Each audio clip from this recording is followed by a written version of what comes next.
But if there was no contract signed, could it really be tampering? We're going to talk about it now on the Gauntlet.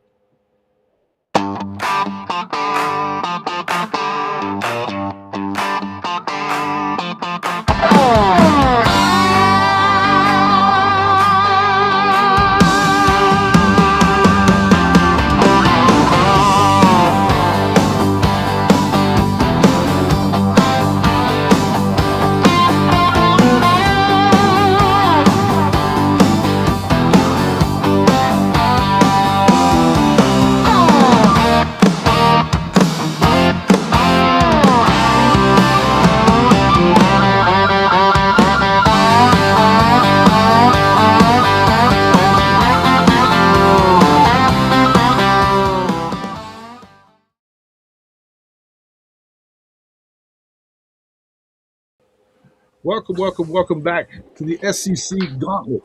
I'm your host, Jason Watkins, along with my co host, Big Cuz Marcus Dent from the Grid Iron Insight, What's and up with it?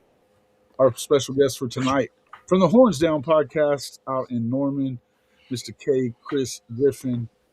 Welcome into the show, gentlemen. How we doing tonight? Doing good, doing good. I'm just trying to What's up, stay Big warm. Cuz? How we doing? Are you warm, man? Did you cold up there? What's going on? Man, just trying to stay warm, man. It's kind of bad here in the SIP. We're blessed where I am right now, man. We have power and the roads are good. So man, yeah, so just a blessing right now, bro. Man, it's I know it's been a wild few days with the ice storm and everything. We would have been on here last night, but Definitely. welcome to the show, everybody who's in the chat there, all in the chat, and appreciate everybody coming in for us to talk about this. Bishop Frank, Johnny Boy, um, yeah, man, glad to see everybody in here right now. Make sure you hit that like button, subscribe to all the channels on the screen, Horns Down Podcast, 365 The Grid, Iron Insight, and of course Hall of Fame College Football, along with Ole Miss 365. And guys, I mean, I think it's pretty simple. What we have to talk about the most is, you know, Dabo Swinney made waves this past weekend, and it may be something that it feels like something that is really starting to come to a head in college football. He's calling it blatant tampering, tampering 301. There was a lot of different ways that he put it out there. First thing I want to say is we're not taking any sides in this. As far as I'm concerned, I'm not taking any sides in this and saying anybody did anything wrong. I don't think that there's any rules, but from what Dabo's saying, Luke Ferrelli, who was already enrolled at Clemson and had taken a trip to Ole Miss, was tampered with, offered all kinds of. We'll get into the timeline here in just a few minutes and some of the things that were said, but you know, it's now been taken to the NCAA. This is something that coaches have kind of. I think there's always been talk about tampering happening, but he's going all the way to the NCAA whenever that isn't something that you've normally seen happen. Because what's your take on this as you can see it so far? Well, my take on it is the whole college system right now has no guardrails. And the way it was set up and the way everything was done, to me, you know, he hadn't signed an agreement yet. I think he signed his FAFSA or whatever it is to get in school, but he didn't have an agreement. You know, you can re-enter the portal. So the kid re-entering the portal, I don't think anything was wrong with that, in my opinion. Now, Right. you got Dabo saying that they had, he gives a timeline how this happened. He gives a timeline A how very how that detailed happened. timeline with that. A very detailed timeline. Now, do I think the NCAA is going to do anything? Maybe a slap on the wrist, maybe a game suspension, but you got to look at it. How can you come after Ole Miss when everybody else is doing it? I'm gonna be honest with you. I'm not sitting up here and saying right and wrong. I'm just saying that this was a kid that made up his mind to go play for more money, and Right. Dabo got pissed off about it. He was the one that came out with all this animosity when kids first started getting paid. and saying he was not going to go in the portal and all this kind of stuff. And now he has to go in the portal, and he's finding out about the rules of engagement, and he's crying about it. So this might be the first time that he has realized it happened, but it's probably already happened to him before. He just doesn't realize it. And to I think he's butthurt about it. Um, Everybody's talking about it right now in the media, but you know, man, you lost, bro. I mean, you lost a kid, and you're gonna lose some more with that type of attitude. I'm just being honest with you, and that's just my take on it. I think this is college football. This is where it is until that portal closes completely. Man, I think these kids are fair game because that's the way they have it right now in college football. They're fair. It's fair game until it closes out. Right.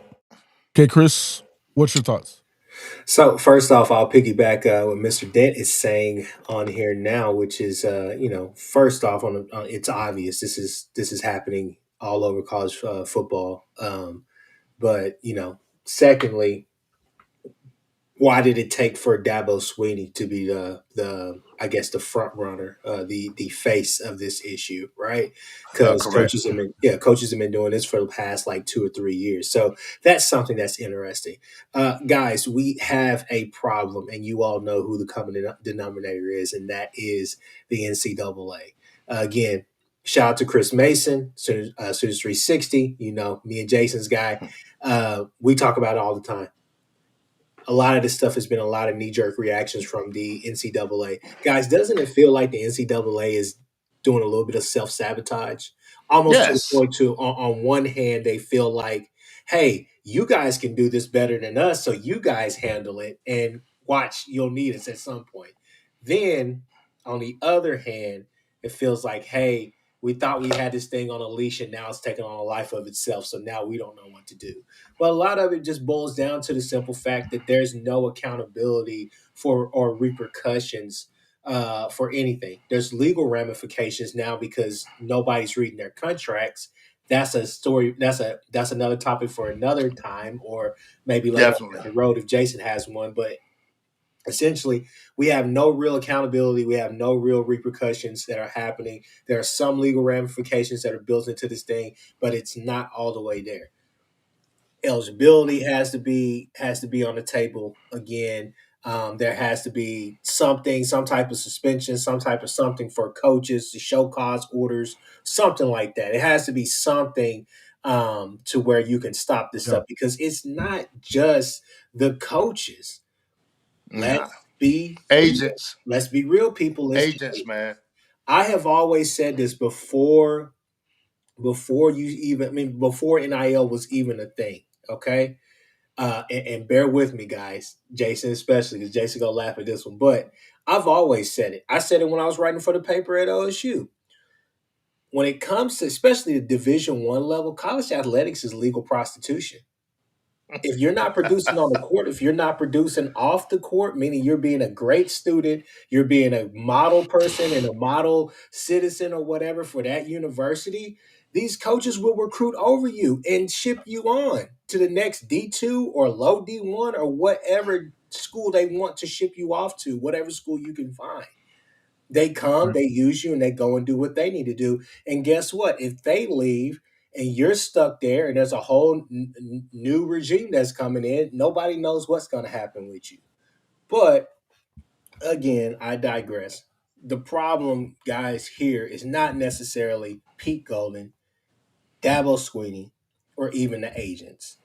It is the NCAA Yeah. instituting rules and regulations in college football that they basically made off of a knee jerk reaction to a lot of stuff that's happening at the federal level in court.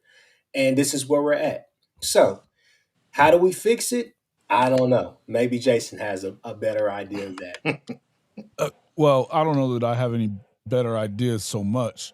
But what I will do is I want to go ahead and kind of read what was said. And, this is what's kind of got everybody going is that, oops, 1 second. obviously, so what was said and it was a 30 minutes to an hour long that he detailed this thing out. I mean, he was very detailed in what he put out there in saying, that basically that Luke Ferrelli not only he went to Clemson to visit after being at Ole Miss. Luke Ferrelli's dad supposedly said that they didn't enjoy their visit, that it was a mess there. Some things like that, which I think is a weird thing to do. And obviously that's coming from Dabo, so I don't know how much stock you put in that. But in any event, he verbals while he's there. He ends up enrolling in class, buys a car, gets an apartment, all this other stuff. Well, for the next, however many days, then you've got Golding starting off with, I know you're signed, what's the buyout? And essentially he's basically saying, he warned him as a brand new coach of a month. He was trying to let him know that it wasn't going to be acceptable for him to continue doing this, but he did go ahead and continue with it as well. Look, I think that it's clear that nobody really is concerned about tampering charges in view of the fact that I mean the NCAA has no teeth. They've been able to do nothing when it comes to it. And I mean, we just saw a couple of weeks ago where right in the SEC, you had Daylon Smothers was committed and enrolled at Alabama. He ends up flipping because he hadn't signed that same paperwork to go to Texas. And nobody was complaining about that. You didn't hear Alabama going and getting crazy about it. Now, I'm not saying that Dabo doesn't have any reason to be upset, because to be honest with you, if what he is saying is true, I think it is a problem. But it's a problem that, like you guys just said, is basically a problem that was created by an inept NCAA. An inept NCAA. So that's where where I kind of land on it. I don't know. Hold on real quick here. Go ahead. Yeah. Because Well, the thing about it also, Jason, is when you don't have rules and guidelines. I'm just gonna really back up what Kchris said is you really have the Wild Wild West, and the NCAA, man, they just hanging on by a thread. To be honest with you, it's like they're too scared to go in and put some kind of guardrails in that can stop this type of stuff. There are things that you can do without having a collective bargaining agreement. Like once a kid enters the school, it's just too great. Once a kid enters the school, he signs his FAFSA. Even if he hasn't signed the contract, the kid is off limits. There are simple things that can be put in place that the NCAA just won't take the time or don't have the balls to do it. And that's where your problem is. It's them. It's not Pete Golden. It's not these coaches. It's the NCAA. Yeah. They don't have the balls to put no kind of guidelines. You done had 3 years of this, guys, and they have come up with nothing. So how can you sit up here and punish Ole Miss? Because you look what just happened to them. They lost, I think, a defensive end to LSU. Right. So yeah, and this was going on. This is going on at the same time. They're trying to win a national championship. Correct. So right. I mean, I want to welcome you to the show real quick while we have a chance here. From Just My Damn Opinion, he is a former Georgia wide receiver, Mr. Shawty Parker. Appreciate you coming into the show, my man, and wanted to get your take on some of this as well. The Dabo Swinney incident. You're kind of close to the subject out there. Clemson's not too far away from where you guys are. I know you've been hearing about it for the last couple of days as well. What was your take on the whole, tampering allegations that are going on? First of all, I want to say thanks for having me on the show, and shout out to the panel and everybody in the comments, man.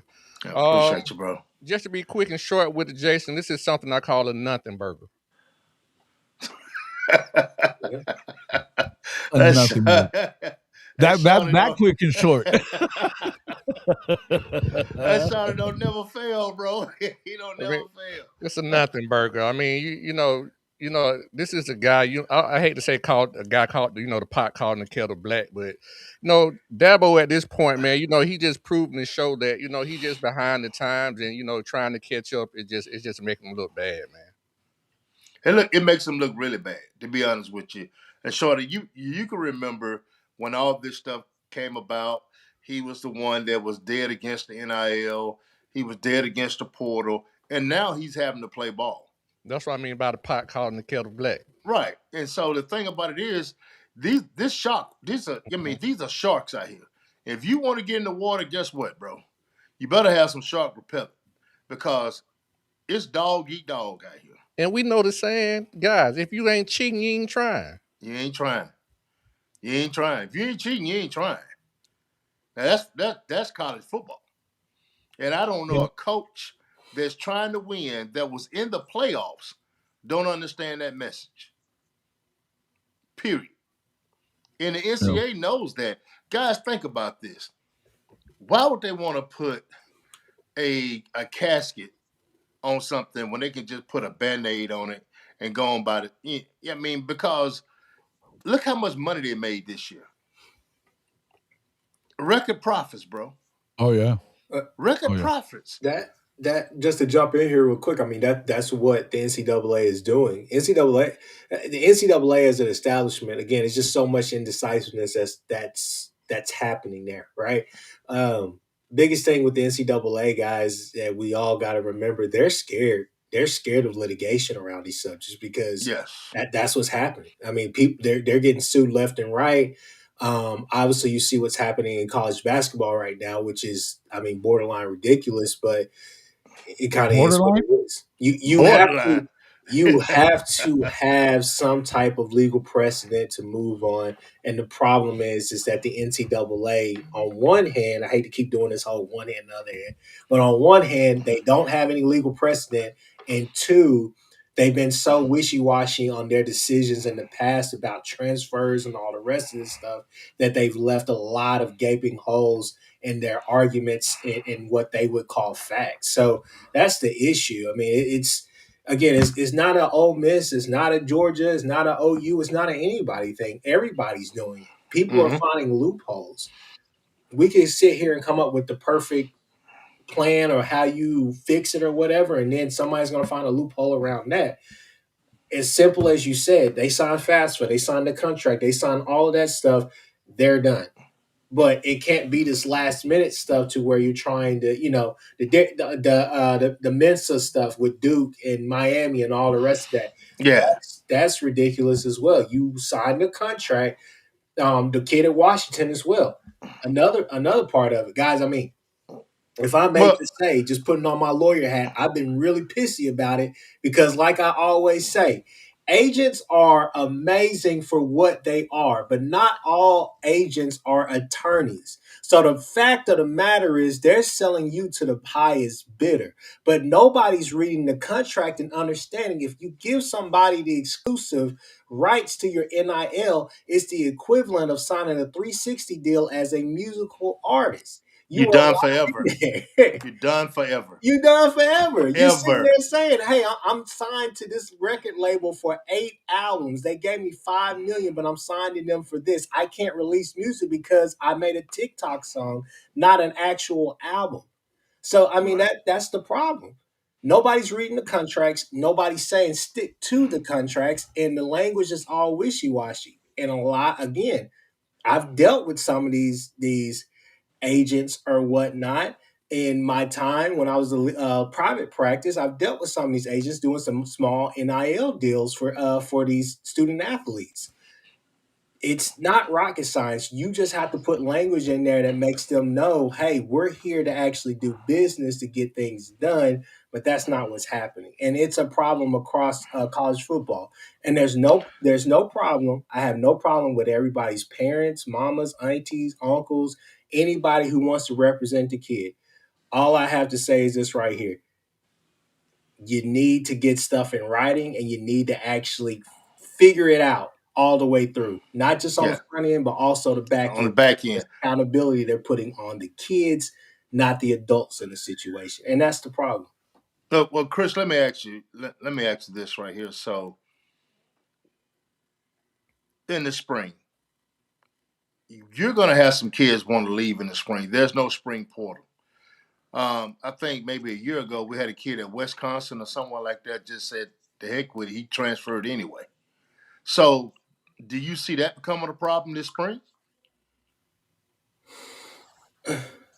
Well, you already saw that Duke is going to release Darian Mensah. That's something that just got released as well. And that's something else I wanted to bring into this. You got Duke that's actually, they filed an injunction against this quarterback from leaving because he signed a 2-year deal a year ago. He played one of those years. I've never even heard of them trying to hold anybody to anything like that. But it almost feels like this is where it's headed at this point. No, we're doing it too at this point with a defensive end who he left Georgia, went to Missouri, now he just signed with Miami. We saw him for $394,000.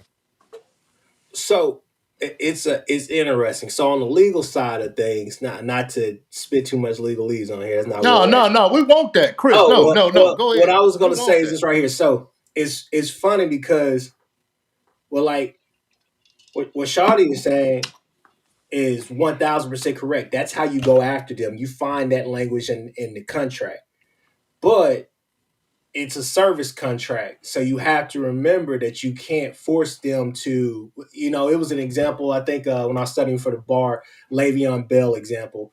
Steelers can't force him to go out there and say, yeah, we're going to pay you all this money and you're going to sign this contract and you're going to be ours and blah, blah, blah, this forever. It can't necessarily do that. It's a service contract. If I'm performing a service for you, right, we accepted this, blah, blah, blah. You can go after me because I failed to perform, but you can't force me to go out there and play for your team, right? Mm-hmm. So I think that's really hitting on your point, Mr. Dan, of you have to, both of your points, actually. You could go after them legally if you have it in writing, but you can't force them to come and play for you.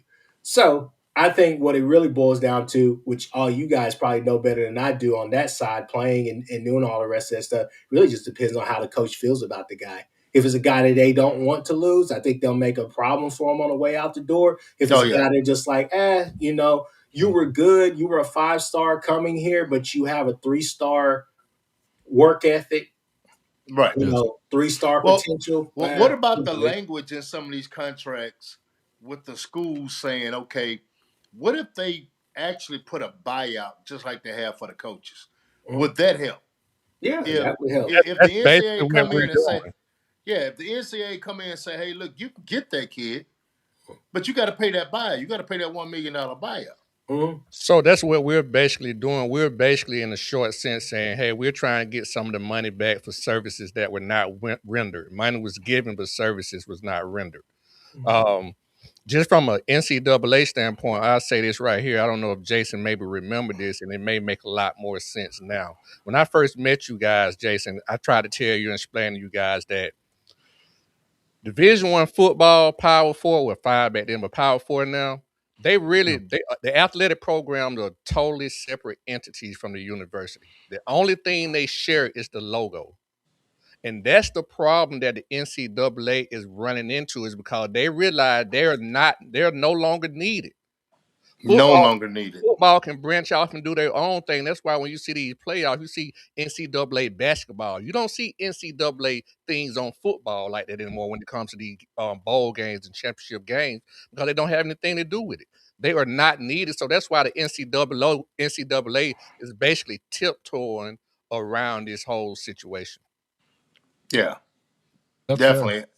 That's fair, man. That's a good analysis. And you have talked about that. I remember you saying that in the past as well, is that, it's a year-by-year contract. It's always been a year-by-year contract. And I've always said, too, that, kind of going back to what it was that Kchris had just said, look, it's obvious why they haven't had any contracts that stick. You don't have collective bargaining. You don't have any of that other kind of stuff where the athletes get a say in how, in what the rules are that they're going to go by. There's a reason why, but it's also that these schools like it the way it is. They like being able to have, the ability to say, okay, hey, just like you just said, if I like this player and I don't want to lose him, then yeah, we're going to make a problem with it. But if I think he's a pain in the ass, then I'm going to kick him. I don't want him around next year. I want to be able to cut ties with him and tell him to go get in the portal. Yeah, and it's why you never hear coaches say that they're telling people to get in the portal. It's always the player that says, I'm entering the transfer portal. I got so and so years left, in blah blah blah. They have those exit interviews. Trust me. Yeah, definitely. You have the exit interviews, but you also have GMs out there playing dirty games, playing dirty ball, however you want to call it. You have GMs out there that wait right till the transfer portal is about to close and come to a kid and say, hey, look, we thought we was going to be able to do this, but now we can't do this, and we're going to cut your money to X, Y, and Z. And this kid only had 2 days before the transfer portal closes, and he's trying to find somewhere to go. So, you can't put it all off on the NCAA. You got a lot of coaches that got a lot to do with this. And now that you have the GMs, they're playing a big role into some of this stuff. And it's all about saving a dollar. That GM, he's there to make sure you get a good, but he's there to save a dollar. He's there to crunch numbers. And nobody wants the liability. That's why, people get it misunderstood. They're not signing with these schools. They're signing with collectives. Mm-hmm. Nobody wants the liability issue. Right. True.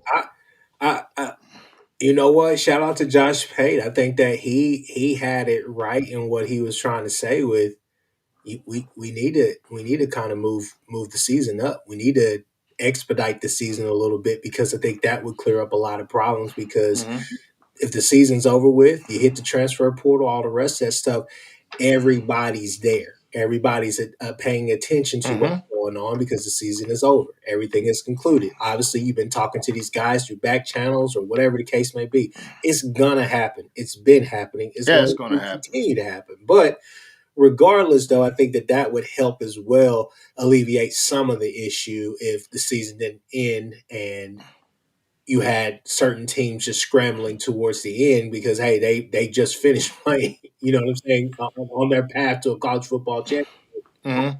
It's just one of those things where, a lot of the companies. They may write a multi-year scholarship. Dave's here saying, I think multi-year scholarships are routine now. 15 years ago, it was year-to-year deal everywhere. I don't think it's as routine as you think it is, though. Because even if they are saying, okay, we want to lock you up and they may be using it but it's always going to be a go back. And honestly, we've already heard and seen in multiple instances where these deals are not worth the paper that they're on. Yeah.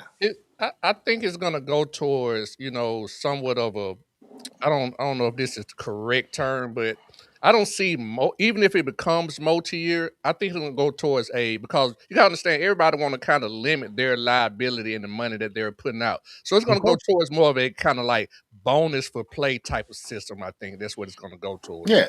Well, you already got guys who have bonuses in their contract. It happens. Hey, look, you rush for 1,500 yards, we'll give you an extra 25,000. You say it ain't pay to play, but they have the contract for it every day. I mean, so that's just what we are right now. Nobody is really stamped on the rules because the rules are not. I mean, they're not forcible. Nobody is forcing the rules, and I hate to go back to it, but that's why we are with the NCAA. And same way with the GMs who are getting these kids thinking, okay, I'm cool. December come, you have an exit meeting. The coach tell you cool. We're going to keep you right there. 3 days before the portal closed, say, hey, man, they had to get this kid from Syracuse that they had to have that they didn't think they was going to be able to get. So they had to move some money around, and they take your money. Now you got to go scramble and try to get you got to go trying to find a school to go to now. So it hurts the kids. It's a lot more going on right now than what people. It's always been about hurting the kids. It's never the universities that are going to get hurt. Not by and large, anyway. Because Dabo is going to go out and buy another linebacker. I don't care what nobody. He's going to go out and get another guy. Yeah, sure. You know who this helps the most, to be honest with you, the JUCO ranks. This gives you a little bit more of like, hey, we got to start looking at JUCO again to make sure that we're not missing anything, because that's going to be a place where you could go and plug and pull. But now to Shawty's point, I would say this right here. I think, yeah, the bonus, the incentive based contracts or whatever, that I feel like that's in place, or that's going to be in place. It's going to be a thing. It's in We'll move place. towards that. But what I would say is, I think that what needs to be added to these contracts are team options, player options, like you see in the pros, as far as what they're exercising on these contracts. Hey, Chris, let me ask you this, since you're on that, and this is one of the questions that I had up there. Is what's coming of this, whether it be the Mensa thing or going back to what Dabo's doing? I mean, I don't know. He's saying something along the lines of, it. A lot of times it takes 3 years or 3 months. I don't think this should take 3 days. All they got to do is look at the text messages. But that being said, is there going to be some kind of legal precedent set by one of these instances that we're seeing going down? I doubt it, man. The last team that got hit was it Michigan? Was Michigan the last team that really got hit with sanctions for doing sanctions? something? The Spygate and all that kind of stuff. I'm just saying they didn't hit them with much. I mean, they those were level 2 violations, is what they ended up being. And I mean, that's exactly what I'm saying. It wasn't much to it. No. Here's the thing, Mr. Dent. I do think that something's going to happen, especially since it is one of your homers, or one of your guys, one of your faces in college football, Dabo. I do think something's going to happen, but the problem is it's going to kind of be like what happened with Sharon Moore earlier this year, where he I agree. Yeah, hey, I'm suspended for Nebraska and this bum team coming in, right? Right. It's going to be just like that because for we're this going kid. on the road. Yeah, possibly for this kid at Ole Miss. Who was Ole Miss playing their first 2 games? Yeah. So yeah. does it really amount to anything that he doesn't get to play those first 2 games, and then he jumps right into the third game they play somebody, and then they go straight into SEC play? Well, you saying the kid or the coach don't get the coach? I don't think there's going to be too much that happens with Golding. I think Golding would probably get a pretty hefty fine and some donors probably going to pay that. But I think the kid probably is the one who, again, no adult is taking any accountability in this situation. They're not taking any responsibility. What's going to happen is, most likely, is that probably Pete Golding gets like a $500,000 ban. I mean, not ban, but fine or something like that. Something pretty hefty. If that much. And then the kid has to sit out maybe 2 games, and it's again. Or it could be Pete that sits out games. It could be Pete that sits out games too. Yeah. But go ahead, Jason. Go ahead. Oh, go ahead. I think that what Dabo was trying to do more than anything is show the whole entire world why he had the stage on what's going on. Mm-hmm. I think that's what he was trying to do. But guess what? Everybody already knows this. Everybody already knows this. Like Shorty just said, they dealing with it in Georgia. Look what happened to Alabama. Same thing, the exact same thing happened to Alabama, guys, just a week ago. Now, did Caleb DeBoer did he get on national TV talking about this? He moved on. But my thing about Dabo is he's always been, I'm gonna be the straight line guy. He's always been the guy that, we do everything right. Well, bro, I'm gonna be honest with you. Doing everything right, or doing quote unquote by the books, got you 7-6 or wherever they were this year. Mm-hmm. And it's gonna keep getting you 500 until you understand what's really going on in college football. Yeah, he's shown he just truly hasn't adapted or know how to adapt. He will not adapt. That's what it absolutely. is. Oh man, get off my porch, kind of thing. Off my lawn. See, that's where I was headed with this too, Shawty, because I think that he's drug his feet for so long on this, and I'm not telling you that I think that this is a sustainable way of doing business, to be quite honest with you. And I think that I'm not saying now I'm not going to sit here and tell you that I think you need to go after Pete Golding and take away his coaching abilities. You know what I mean? None of that. Mm-hmm. What I am saying is I think at some point you do have to get a hold of it, but that's going to take the adults in the room, the coaches, the NCAA, the universities themselves making the hard decisions to not necessarily to make them employees. I know that that's where we get into a lot of this stuff, collective bargaining. I think there's some more ways around it than what a lot of people act like there are. But the truth is, if you're really in it for the good of everybody instead of just the money, and we know that's what it really is, then that'd be one thing. But with Dabo, he's been dragging his feet. You've heard him say things like, "I'd rather just get out of coaching altogether than to deal with this madness." The last 2 years is the only time he's used the portal. Now they've lost players to the portal since it started back in 2021. We just got. But he's never used it up until these last 2 years. Well, now all of a sudden here he is. He's having worst season since he's been forced, Jason. He's been that's forced. Right. Mm-hmm. Forced to do it. His butt is being forced to do it, and he don't like it. And he how much of this do you believe has to do with it's him finding an excuse to say, if we get halfway through the season and here we are at or 3/4 of the way through the season and we're at 6-4, I've got an excuse to not get fired here because we're not able to, because we're allowing this madness to go on where, all this, again, all this tampering is going on. So, Jason, let me ask you this. When is the powers to be above him going to say, shut your mouth? Because what you're talking about right now is not working. Yeah. We got to play ball just like everybody else playing ball. So you got Dabo right here, but you got somebody above Dabo that can say, hey, man, look, we got to play by their rules. Because right now, playing it our way is not working. If you had another $1 million or whatever, $500,000 to get a kid, if you had it, play the game and get a kid the money. In other words, you saying Ole Miss, you pretty much saying Ole Miss can afford what you can't. And we all know that that's not the case because Clemson's got plenty of money. They've got plenty of money to pay out. He hasn't wanted to participate. Ole Miss is planning on right now spending $40 million on that football team next year. $40 million, and I know that I got it from some pretty good sources. $40 million, and that's a lot of money. And they got old school money up there. That's a law school and a pharmacy school. Don't forget that. Well, when you talk, so they got the money. So what I'm saying is, Dabo, if you got the bread, hey, you need to spend some of it. Why are you holding it?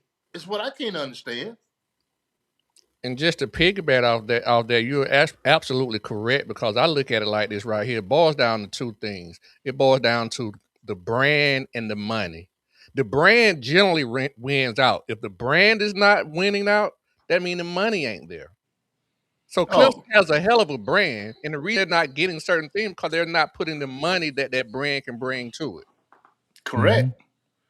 Correct. You've heard a lot of things about players leaving, wanting to go and get. I mean, they've had players leaving the portal a lot over the last few years. He's going back, dragging back to old guys that he used to have as coordinators, and all that other stuff because he's not able to recreate it. And I mean, they had everything coming back from their CFP team from the year before this past season, and they were bad from day one. He just brought his old OC back, right? Yeah, Chad Morris. Yeah, Chad Morris. Well, think about this too, guys. When Brent Venables left Clemson, Brent could have did him bad. He could have did him bad, to be honest with you. He could have. He could have did him bad year two. Could have taken his whole defense with him if he wanted to. Exactly right. And guess what? It wouldn't have been nothing he could have said about it. No. There's a lot of Oklahoma fans that were pissed off that he did not do that. Yeah, look at Iowa State. Damn near all of Iowa State best players are where? At Penn State now. Same thing with South Florida at Auburn. So it happens. So all I'm saying is, if Clemson is not ready to play big boy ball, you need to go sit in the corner, right, and be happy with the 7-6. That's all I'm saying. Because right now, it's either you. It's just like being at the poker table. Either you in or you out. yeah. It's one or the other. Well, and he's just been dragging his feet all the way, and I love the way that he gaslighted everybody last year, talking about, I mean, during the season, talking about, well, you think I won't have a job if you let me go here? Go ahead and fire me, and all this blah blah blah. Who's going to hire him? How you figure you're going to get a job when you're not playing the game anymore? Hold up. Who is going to hire him? The first thing a head coach, when he gets a job, he want to know how much money he has to spend. That's right. Dan Mullen go way to UNLV before he took that job. Although it's UNLV, he wanted to know, how much money do I have to spend? Same thing with James Franklin. How much money do I have to spend? Mm-hmm. But if you coming in here poor mouthing, what major university right now that was in that 12-team playoff that would take a Dabo Swinney if they had to make a coach? No, wait, not if he's not willing to. If he's not going in there to play the game and win by playing. I mean, because they already know that they have to pay. They know they have to pay, and that's exactly what James Adams is right here. This is exactly why Nick Saban retired. I didn't want to deal with all the mess. He knew this was all coming. Well, yeah, but I'm. This is what I think also with Nick Saban. He's right, but I think if the general manager spot was in place, kind of like it is right now, I think Nick would have stayed. If Nick had got to the point where I don't deal with the money, I got a GM, and we got all these people over here deal with the money, I'm going to coach. Too much of a dictator. Yeah. And you're right about that, but I think the general manager part of it, he still could say, I don't want to pay this guy, I don't want to pay this, but he could keep his hands off of it. He can keep people from coming in his office. He can tell that general manager who to pay or whatever, but Nick had a problem with a player coming in and say, hey, look, I'm not going to play unless I make this kind of money. With that general manager, now Nick would have had that buffer. And the only reason I say that is because Kirby is a direct descendant of him, and we don't have a general manager, and he refused to get one, meaning Kirby refuses to get one. Right. And that's rare right now. What do you think about that? I mean, if it ain't broke, don't fix it. I mean, until, if we were dealing with some things like Dabo Swinney at Clemson is dealing with, then I can see that. Because, again, I go back to the brand. At some point, if the money is not matching the brand, they're going to make you make changes. And at this particular point, Kirby has earned enough cachet to where, he's just not in that predicament right now. He's not. But if he continues, go down, if we want to say go down, then obviously change will have to be made, and some things will be out of his control. He'll either have to leave or adjust. Right. And that's what I'm saying right now with the administration at Clemson.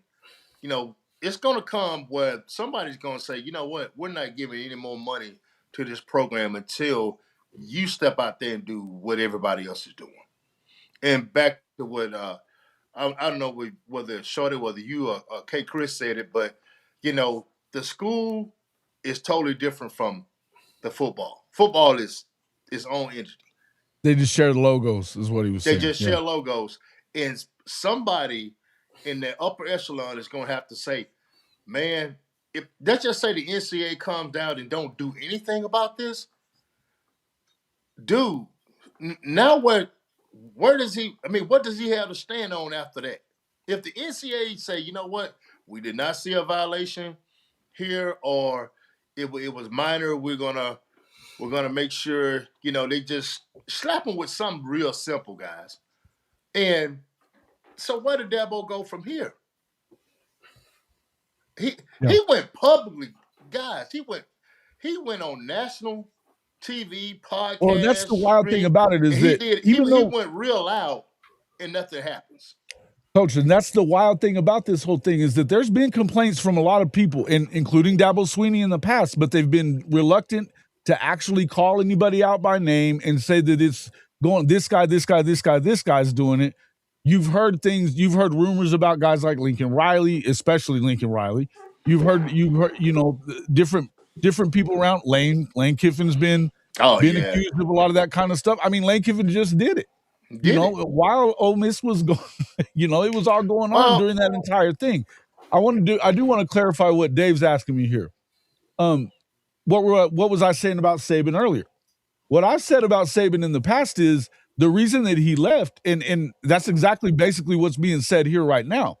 He wasn't okay with the changes, and I think it's the same thing we're saying about Dabo Swinney right now. They liked it the way that it was in the past because they both played in 4 championship games in 5 years. Because they can stack talent 3 and 4 deep on their roster. Same thing, the people that are not for this are the ones that are not benefiting from it. Because when it came to Nick Saban, he was able to say, "Hey, we're going to get you to the league." He's got all those pelts on the wall, and guess what? He might have just been the best one at doing the bagman thing. That's when the brand was outweighing the money. That's all it was. The brand was outweighing the money. Now everybody got the money, so it has to match the brand. Mm-hmm. That's right. But in the end, I do believe, and I'll say this again, I believe wholeheartedly that this is not the first time that players have been paid when they started NIL, when they threw NIL at this deal. In fact, I know that that's not the case. We all do. So do I think that Nick got sick of it? I do think he got sick of it. Just like I think that Dabo Swinney's sick of it as well, because Nick wasn't as successful his last few years as he had been. He didn't like that. And you had no control over these guys on where they could go or whether they could come and go as they pleased. He didn't like that. I think it's the same thing for Dabo, only Dabo is still dragging his feet about actually leaving. Yeah, he's dragging his feet. They're gonna have to push him out. They're gonna have to push him out because he's too hard headed and he's too stubborn, guys. It is what it is. I got a question for Kchris. Kchris, let me ask you this on a legal standpoint. How easy would it be for some simple guidelines on the transfer portal that will stop something as simple as this? I mean, because I'm not the smartest guy, but there's some literature that can be put into this that would easily, say you went over the line. As far as just the tampering, as far as what Ole Miss did? Just like when a person signs with a school. Supposedly they have rules that are there, but they're just not enforceable, it doesn't feel like. Okay, it seems to me, a kid can enter the transfer portal. Maybe if they say, okay, this one segment, you can only do it once.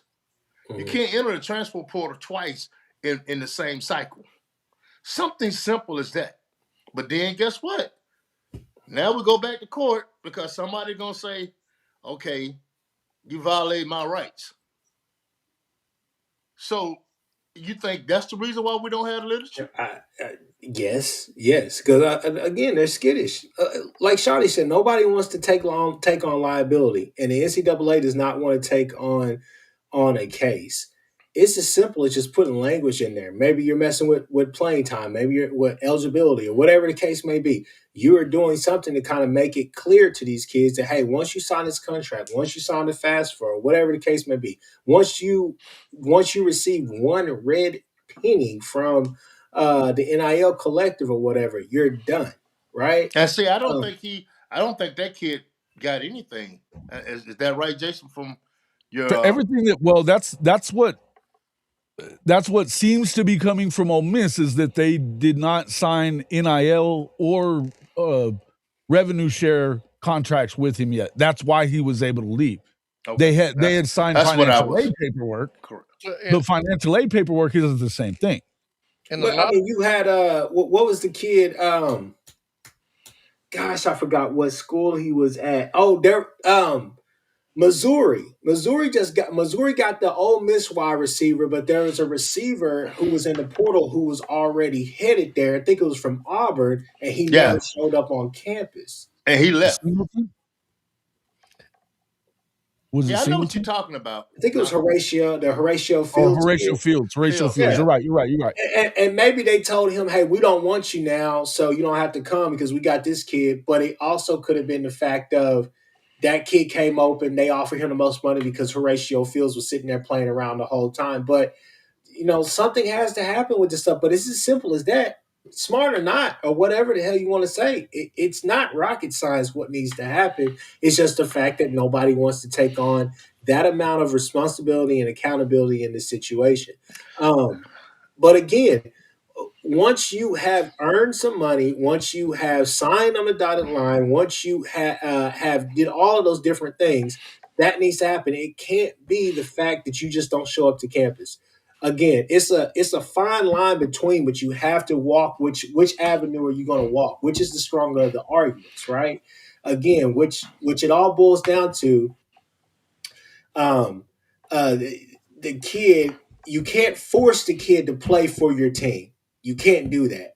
But if they sign to play for your team, they're legally obligated to sign. That's what Duke's trying to say. We That's need to what Duke put was trying to say. yeah, That's exactly what I we was need to finna go. start That's where what I was what finna go. what needs to happen is, in my mind, I think what would be the easiest criteria is if we turn a lot of the money. I hate to do it this way, but in my opinion, if you turn the money into more of a signing bonus, Yeah, that way you could get the signing bonus back. That Well, that would clean up a lot in my mind because that's that what would I make was. everybody accountable then. Because now we can come after all that money right then and there. well, And that's well, the issue. Chris, what you're crazy to give a kid a bunch of money up front like that. But that's what's happening. That's the problem. It's the way to do business. it's not. Yeah, Well, no, You have to give no, them a lot of money up front just to get them. Like you yeah. got right. kids charging hundreds of thousands of dollars just to take visits now. Well, here's the thing. Also, guys, you have a lot of hands in some of this, and Mhm. trust me, I got a son that's playing SEC football. You have a lot of guys that have hands, and they try to go and get that money up front so they can pay their agent off. Y'all ain't thinking about that. That's a lot of it. Yeah. Mr. Dent, You Mr. understand what Dent, I'm saying? I get it. You I Okay. know, get it. that's But why they want from the money up front, and then they want a large portion of it up front, and then they go by monthly or quarterly or however the school does it. I can't But speak. Oh, they want that lump up front I so they can't can pay speak. everybody off. I can't speak for every contract. I'm sure there's a bunch of contracts that is just like, hey, once you sign this contract, we send the money right there, direct deposit to your account. But I am sure the majority of these contracts that are being signed are, hey, we're going to pay you this here, we're going to pay you a stipend here, and then we're going to like Yeah, basically break definitely. that down over the year, right? Yeah, yeah. I'm telling you now, the easiest way to get everything back and to make it very high stakes is to turn most of that money. I'm saying if you're going to sign a kid for like Levitt down there at LSU, if you're going to sign telling me that he got $5 million, put two and a half, put make it to where he gets two and a half up front and he gets two and a half if he finishes the season. That 2.5 mil, then you have 5 million right there, two and a half right there. That's basically non-guaranteed. He has to play the entire year, even if he gets injured. As long as he's there for all 12 games, that's all that matters. He gets the rest of that money. But you put the other 2.5, which is guaranteed money. That's when you start messing with all of this stuff here because you're saying, hey, if they want to offer you 3, 4, 5.5 million as a signing bonus, more power to them. But if that kid signs that contract and you go right there, it's easy street because it's money right there. If they spend that money, they got to come up. Let's say a kid gets to 2.5 million, he spends the $500,000. Okay, or let's say that he spends 1.5 million or whatever the case may be, and he's kind of upside down with his money. How's he going to pay that back? It's high risk, high reward. That makes it very high stakes. And the fact of the matter is that you get them on the hook. And I think that's what you're looking for. Because Yeah. again, I hate that the accountability and responsibility is on the kids, not the adults. But if that's the game that we're going to play, Oh, it's that is 100% on the maybe the only kids way right we can now. really And accomplish. also, guys, we have to remember too. Again, a lot of this is signed with collectives. So when you give a kid this money up front, and you got more money that's supposed to be coming to this kid, a lot of protocols and things have been put in place for name, image, and likeness for us to get this money for the kid. Mm-hmm. So if this kid loses, now we don't lost out on all these protocols that we don't put in place to have this money prepared for the kid. So a lot of people are losing money. That's why they are trying to sue these kids if they leave early now. Well, you got the rev share, and then you got your collective money. Your rev share money, you're gonna get during the year. You'll get that month to month or every other month, however the school want to Yeah, I get mean, that. technically But everybody, that yeah, everybody but get. but but but, but, but listen to me. I understand what you're saying, but technically everybody gets that. You're right. But then there's another deal over here. That's the collective. That collective might be another 200,000. So that collective say, okay, we're gonna give you this 200,000. Some of these crazy schools, like Arkansas at one time, they did that. They gave the kid the whole freaking thing up front, and he left with his brother. When his brother went to LSU, I mean not LSU, but UCLA. So you can. I like what Kchris said because that makes a lot of sense. But I do know, have been around these guys, they want to get that agent out the way. If that agent's charging 10% or whatever it is, and some of it is just outrageous money, um, they want to go ahead and get him out the way. So they ask for that signing bonus. I don't If want no they agent. He charging 10%. I'm gonna tell you that right now. well, Listen, but it's a bunch of go them ahead. out there charging 10. I'm Can, I'm, I'm being honest with you. Am I lying, Chris? Come on, no, you're am I not lying? lying. Let me get this point because I'm about to jump off of here, fellas. But let me get this point in, okay? Jason, don't mind if I advertise a little bit. People, Please do. this is why you need an attorney, okay? Ray Allen, okay, the Carl Malones of the world. There's a bunch of pros that you guys love right now who are doing it. Go and pay that attorney 200,000, 100,000. Hell, for some of these NIL deals, most of the NIL deals, because they're not multi-million dollar deals that we're talking about. They're base contracts. Mm-hmm. Go and pay somebody $2,000. Have your mom or your dad, if they can, if they're willing, if they're able to do it, pay an attorney what you have now, not what you're going to get. Correct. Get somebody that's just going to read the terms. Put that person on retainer just to read the terms of the contract and tell you if you're signing something that's good or not. Agents are great, and there are a bunch of agents who are attorneys as well. But also, when it comes to reading these contracts and doing all the rest of this stuff, you need to be protected from things like this instead of just signing the deal, because this is what happens. But if you go get an attorney, you could put them on a retainer, something that is basically money that does not matter to you at all. Oh, This would help, especially with a lot of kids who are letting their parents or their uncles or whoever just run their NIL deals and kind of run them out of town with whatever in whatever manner. This would help a lot of that because it would alleviate the stress of that to where you can say, here are our numbers, here's what we want to do. yeah. But also, here's an attorney that's just reading these terms and telling me what I'm signing, what I'm doing, what I'm guaranteed, and what I cannot do. I feel like a lot of the issue is that a lot of these kids are not getting legal advice. They're just getting agent advice that is basically saying, you're a pro, you're this, you're that, which is all fine and dandy. And the agents have all the marketing tools and all the rest of that stuff and so on and so forth. And that's great. But there's a time and a place for all of that. And I'm telling you, if anybody is watching this and they're listening to me, I'm telling you now, go get an attorney. I think it's probably a better fit for you at the college level than the pros right now, simply because it's the wild wild west right now of NIL. Yeah. And having an attorney that can read this contract and tell you this is a bad deal, because if you don't pan out or if you don't make it, this is what you're basically locked into, and we're going to have to go and sue the NCAA, and that could take forever. And even if you do win, at what cost? Because if the Supreme Court gets it and they say that blah, blah, blah, blah, blah, blah, and they rule against you, then everybody loses in this situation, especially the school. And that's who doesn't want to lose the most. So with that, fellas, I'll let y'all have it. I'll be watching. I'll holler at Man, we y'all. appreciate you coming on the show, man. Anytime, man. Just give us a holler, bro. You're Yes, always sir. welcome, man. All right. See you, Jason. All right. Kchris Griffin for the Horns Down podcast. Make sure you get over there and check him out at his channel. It's the Horns Down podcast right here on YouTube. I think he's getting really close to that 1,000 subscriber mark. Make sure you go over there and help him out getting to that point. Guys, we've been talking about this for long enough. I think we need to move on to some other stuff. But before we do that, let's pay the bills real quick with this quick commercial break.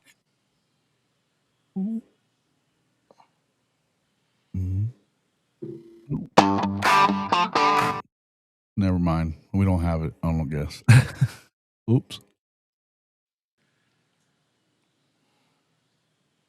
Boy, I'm all over the place here. All right. Yeah, there we go. I thought it was up here. I thought it was up here, but I guess back it's in not. here, man. Shawty, get in here. No, listen, let's go ahead and just jump into this real quick. Obviously, over the weekend, CFP, the college football playoff, they made the decision, and obviously they dumped it at the end of the week last week, that basically out of stalemate, guys. Basically out of stalemate at this point, where you have the Big Ten wanting to go to like 24. I think they're trying to get it to all jump into that 16 area or whatever, but you've got all this back infighting and everything else about who's going to do what and how they're going to run the CFP from here moving forward. Essentially, what they did decide was that, number one, you will stay at 12 teams at least for 2026, which myself, I'm okay with that. They also are going to say, they said that the Power Four champions, no matter what they were ranked, no matter what their record is, the Power Four conference champions will get automatic bids into the playoff. And something that came of it as well, because I think a lot of the reason that they had made this decision in the past was just to kind of appease them. But Notre Dame will get a playoff bid as long as they are a top 12 ranked team. The number 12 ranked team would not get into the 12-team playoff in the past. That was not going to happen. As long as they're inside the top 12, Notre Dame will get in. What are your thoughts about this? The playoff, where does it need to be? Shawty, does it need to go to 16? Does it need to stay at 12? Where do you want to see it go? And what are your thoughts about Notre Dame in particular? I think that's rightfully so with Notre Dame getting in, especially if they're in the top 12. I mean, anybody who's ranked in the top 12 at the end of the year should get in. That's just how it go. I don't think there should be no bids, automatic bids for FCS schools or whatever they call it at this point. I don't know what they're FCS, right? Yes, FCS. So I don't think there should be no automatic bids for them. I mean, the group of six teams.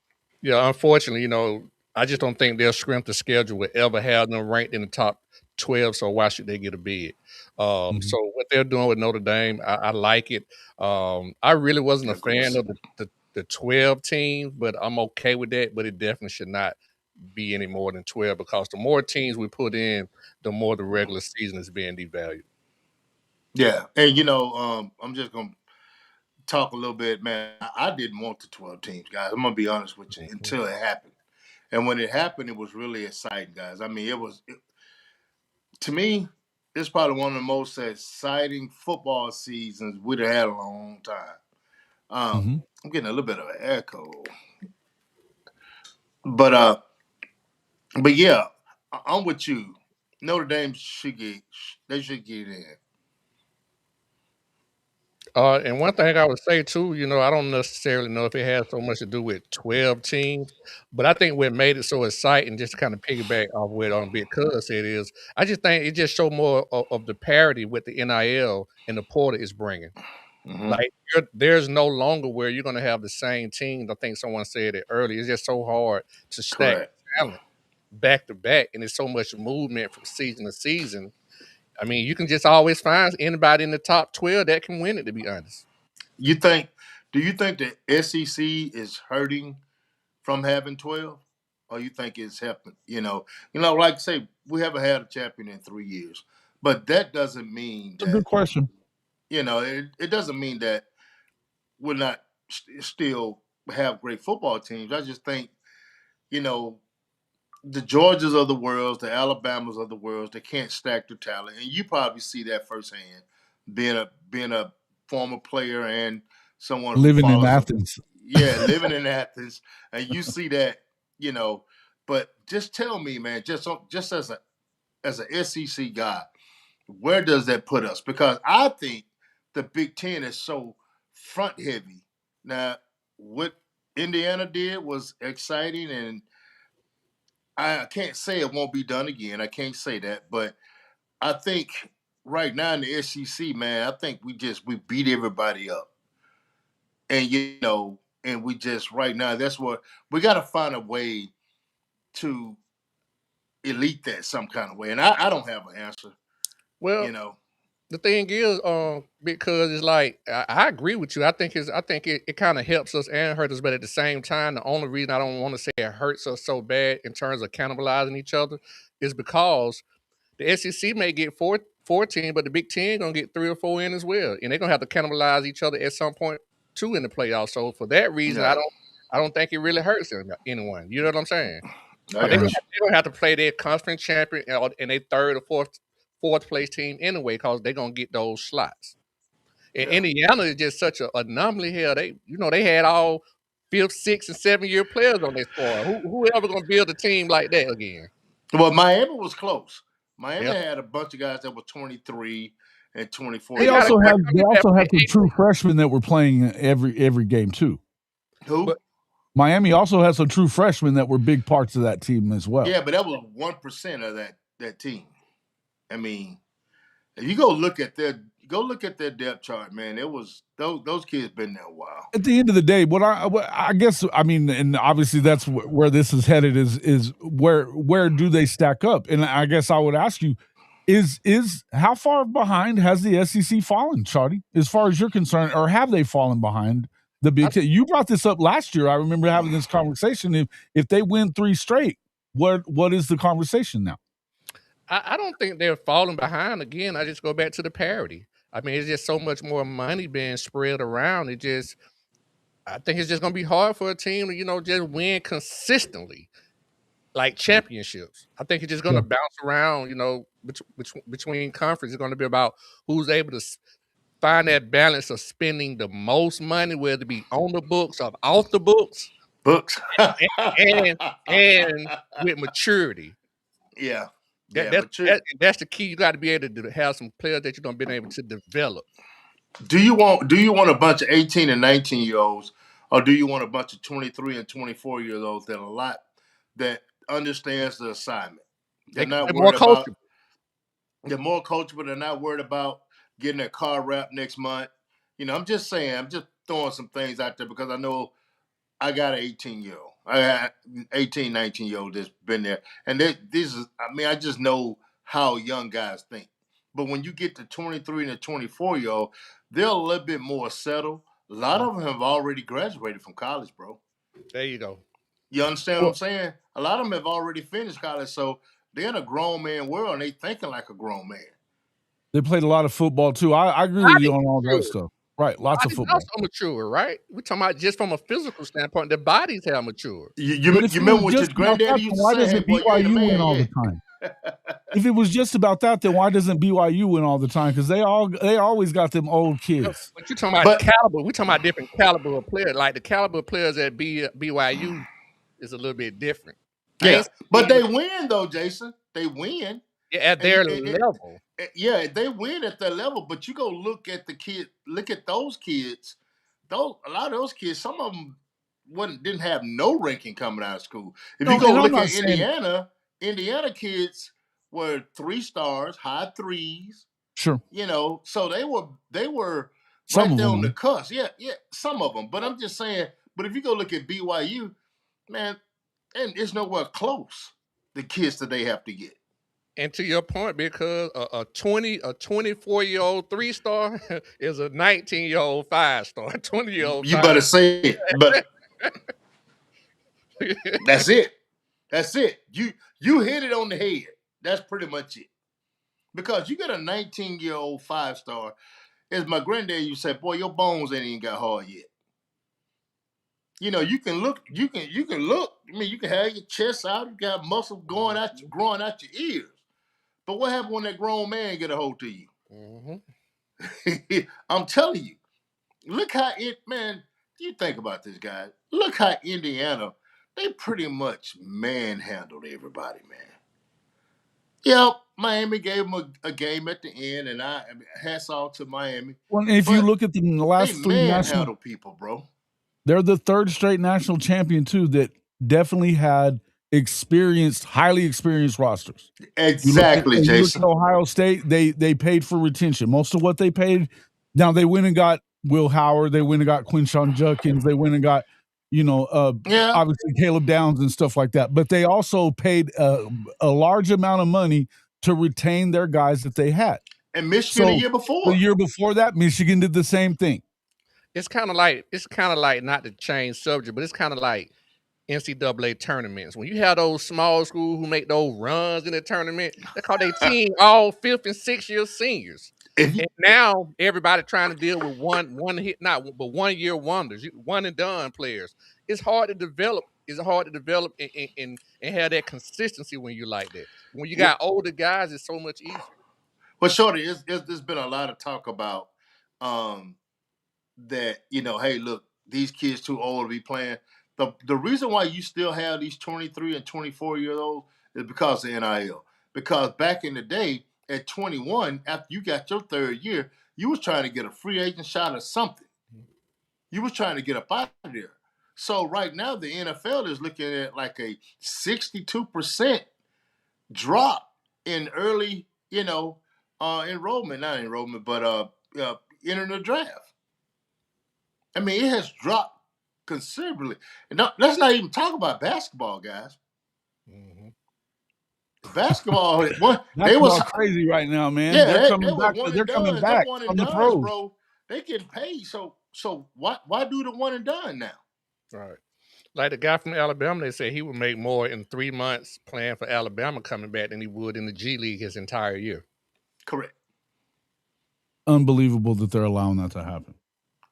Unbelievable that they're allowing. Guys, I'm gonna tell you something. This is. I'm not gonna say it's dark times, but these are some times right now that everything is going to change.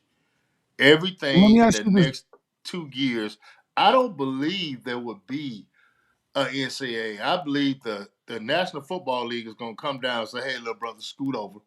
Let's make this a minor league, and that's where we're going to go from. Well, let me ask you this question then. Are we looking at a time? Is the CFP going to go to 16? Are we going to go to a 16-team CFP? I hope not. We will. The money just going to drive it. And I think that was my next question. Is it because money speaking wise, I don't think that it doesn't. The issues that I have with what's going on with the college football playoff has nothing to do with the amount of teams that are in it. I think it's the way that they select them, which they don't want to fix that. They want to fix it by just adding more, getting more eyes on it, and getting more money out of it, right? Well, Jason, look at the FCS. Yeah. The FCS, how many teams? I have what? 16? 16? 16. Yeah. And they get through before we do. Well, and I think that's the other biggest problem. I think that what you're finding out right now with the expanded playoff is already the next 3 or 4 years, if it stays at 12, you're still not going to finish the season until the 25th of January. But Jason, why is that? Why they can't adopt the FCS model? I'm going to tell you why. Because number one, what they're looking at is, first off, they don't want to start earlier. If they started a week earlier, then that'd be all well and good. But if they do that, then that means that rivalry week, which I'm one of these people that believes in rivalries, and especially we know that in the SEC, it's very important. We know that that it's important for anybody that has a big rival. If you're talking Ohio State and Michigan, it's very important to them. It's also important to them that they play those rivals on rivalry week, which is traditionally the week of Thanksgiving. Well, what if you cut one of those bye weeks out? You get 2 bye weeks. You start You the would, season you're early, still, cut a it's bye the week, and you right there with the FCS. Well, the point, okay, so there's multiple reasons. The first one that you continue to hear, and Josh Pate wasn't the first person to come up with this all knowing. Let's change it to this and all that. I mean, he ain't the first person I've heard say that. I know he's taking credit for it, but he's not the first person I've heard say that. The problem becomes is, number one, Alabama and just for instance, Alabama and Auburn do not want to play the week before Thanksgiving. They want to play the same week they always do, the week of Thanksgiving. They also, and then, so that moves, they don't want to move conference championship week to that week, which is what you should do. Correct. The other problem is this. If you took away one of these bye weeks or whatever you're talking about, I get it. And I think you could get rid of conference championships altogether and maybe have a play-in game. And that's how you could expand this playoff. You could do a play-in type of deal if you go to 16 as well. But here's the problem. They've got it locked up completely. The Army-Navy football game is the only football game in college that it will be played during the week that they play the game. CBS has spent a shit ton of money to make sure that that's the way it is. They're going to keep it that way. And I mean, I've even heard stuff about Trump having some kind of a executive order to keep it that way as well too, which is, it's all silly stuff. But when there's the money that they have invested in that at CBS, they want it that way. There's a lot of these little things that get in the way. It shouldn't matter to us. Some of the stuff, it shouldn't matter. Do I care about playing the week, or do I care if Ohio State and Michigan plays on the week of Thanksgiving or the week before? I do not. Do Michigan and Ohio State fans care? They do. They do care. Can I ask y'all this question? Is there any concern, and this is my concern, do you guys have any concern with these these rosters continue to get younger and younger? Players moving the way they want to move and can move with the rate that it's going now. Is there any concern about the quality of the whole game going down? Because there's no development. Or less development is gone. Development is gone. It's like the coach at Prairie View A&M said he's not going to, this Prairie View A&M, at FCS school, said he's not going to leave his family, his coaches' lives and career up to a bunch of 18-year-olds. You understand what I'm saying? So I think we talked about, I think Kchris talked about the JUCOs, but let's talk about FCS a little bit.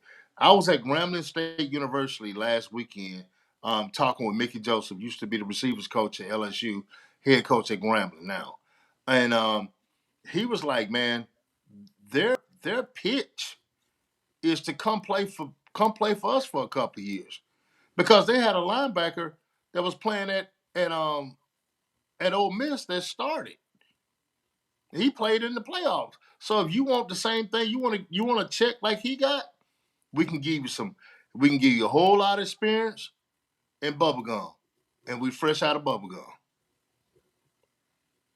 And so I think the FCS the teams are going to sop up a lot of guys, because if I'm a coach at a Power 5, me personally, I'm going to choose an FCS player with good numbers before I choose a JUCO guy. So that's just me. It hurt the quality of the football game, like the Power 4. Will it hurt the quality of the game at this rate if it continues like this? No, I don't think it will at all, man, because I think these kids now have something to look forward to. I think it's been helping, hasn't it? I don't know how much you know, but I help a lot of kids. It hurts the quality of the game. Because you don't think the quality is better? Mm-mm. By and large, I think it's spread out. I think it's spread out to more teams in the country. There's more teams that are better football teams. You don't have your dominant. I think the parity. I think it helps the parity, but not the quality of the overall game, due to you're not being able to develop. But we just talked about 3 national champions that had a lot of experience, played a lot of football, and if you look at Indiana, that is a fundamentally sound and efficient football program. I You mean, know what that team operated at that remind level. me. That's what I'm getting at. Go ahead, Shawty. Say it again. But I mean, that's kind of the point that I'm making. When you see a team like that, it's not many teams that are able to operate at that level due to the way that rosters are built now. Well, let me ask you this, Shorty. Let's go to the NFL. Let's go to the New England Patriots. That team was always built of veterans, Mm-hmm. and they won 6 national champions. They won 6 Super Bowls or 7. I don't know how many they won. They won a whole 6. bunch of them. They won 6. Yeah. So that's kind of what I'm saying. I think the quality is better from what I'm seeing on the field because if you go back and look at some of these last 2 or 3 games, guys, you didn't see a whole lot of holding penalties. Stuff that I mean, these guys. It was almost like watching a pro football game, bro. I mean, it was to me. The size. You look at the rate these guys are playing, and I'm telling you, with the college football And, bleeding over into the NFL, it won't be long before the NFL say, "Hey, look, y'all stealing a lot of our thunder. Something is gonna have to give because our ratings are falling now that college football is in this chaotic state." and to your point, Indiana and Miami again were 2 of the oldest teams in college football. That's my point. Like it's hard to build roster that. So when I say quality, I mean as a whole. That's what I'm talking Okay. about. It's gonna be. It's just very hard to build rosters the way that Indiana and Miami had. That's what I'm getting at Yeah. because of the parity. Yeah. I can see what I can see what you're saying, and I feel like the SEC is gonna have to pivot. Mm. I feel like the SEC is gonna have to pivot when instead of just getting all the 5 stars that they can get, you go get this 4-year guy that has a lot of playing experience, that has probably already graduated, from college, and you're gonna have to Well, substitute and I think him. it's harder to do that, right? I mean, because the thing is that's what it's going to cost you money, right? Because No. The high there's school 2 kids places that it cost you more costs you money. money. Let me finish what I'm asking you, and then Okay, go ahead. you can tell me, but correct it. What I'm saying is we know Shawty talked about it earlier. The initial cost of getting a kid out of high school is expensive. You're paying for the unknown on that as well, right? Yes. But then Yes. you're also have to turn around and retain them if you're developing. My question is are we seeing the end of coaches even caring about development at this point? It's gone, bro. It's gone. So Jason, let's do this So right at here. what point do you not I mean if you're not going to see quarterbacks getting developed, where are they getting developed? With trainers. I'm being honest with you. That's not I going hate to to work. say it. You already know what I think about the quarterback play. I told you it's been going downhill for the longest. I've been telling you that. I agree But with you. Jason, let me ask you this right here, bro. And I understand where you're coming from wholeheartedly. So let's take this kid that comes out of high school. He's 6'7". He's 200 and maybe 65. Let's just say he's 270 pounds. What you do with that kid go to a FCS and he puts on another 15 pounds, has a really good season in 2 years. You go pick that kid up. Now he's been developed, but he's been developed at a lower level. And I'm not going to say a lower level because you got college coaches at FCS are better than some of the ones in FBS that just didn't get an opportunity to coach at that high level. So I don't want to say they're not being developed, but they're being developed in a developmental league, which is the FCS and below. But that same kid you talking about on Big Cuz, I would rather have that kid in my program, Power 4 program, for those 2 years getting developed as opposed to him being at the FCS level getting developed. I understand that, but that kid, okay, you made a great point right there. So, but now it's these alumni and everybody else. They want the 5-star kid. They want the high 4-star kid. That kid is not going to be the 4-star. He's going to be a a 85 or 84 3-star. And guess what happened when you signed that kid? Man, they wouldn't got, man, I would have never signed that kid. We got our class ranked 23. But that same kid, when he leaves that FCS program and he hits the portal and goes to that P4 program, well, hell, he might be a 4.5. He might be a 4-star then. He might be a 94. So he got developed, but just because, and I'm gonna say this, I know some people not gonna like it. Just because a kid doesn't play his first 2 years at a P4 doesn't mean he hasn't been developed. Who cares if they don't like it? That's a fact. Right. You understand what I'm saying? So is that where we're headed at this point? Is that all the development is going to be happening at the smaller Yes. levels? Okay. Exactly. You disagree with that? No, I don't disagree with it. I think that just kind of goes back to the point I'm making. To me, that in a sense, I'm not saying that the development at the FCF is not as good, but to my point being, I think it diminished the quality because I would rather have that same kid in my program at UGA for 2 years in my workout and feeding program, already knowing my system, as opposed to him coming in somewhere almost starting over.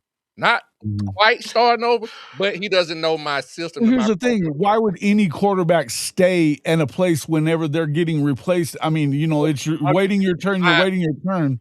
I was just talking about a line. He was talking about a 6'7" lineman. I was just talking about using that. Oh, yeah. I was just using the kid in general, but yeah, Shawty, I understand where you're coming from on that, and that's why I said the portal, guys, it's important. It's more important than it's ever been.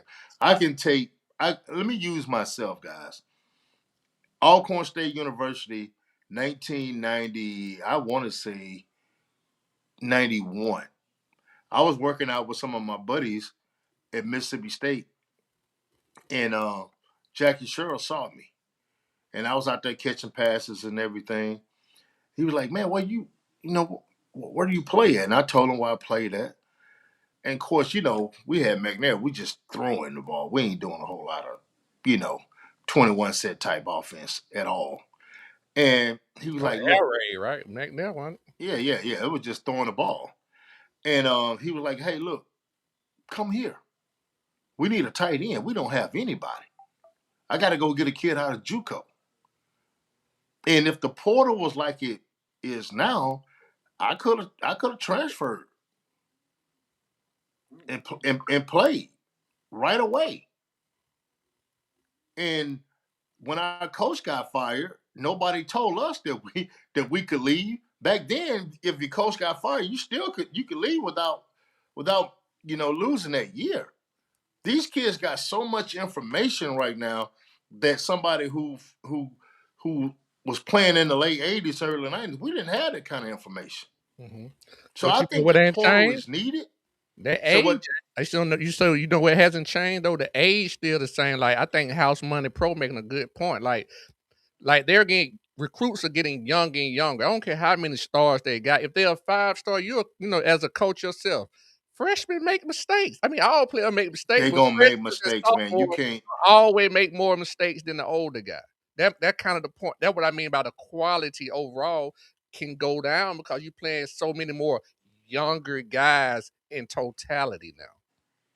Yeah, and they're going and being 17 and 18 years old.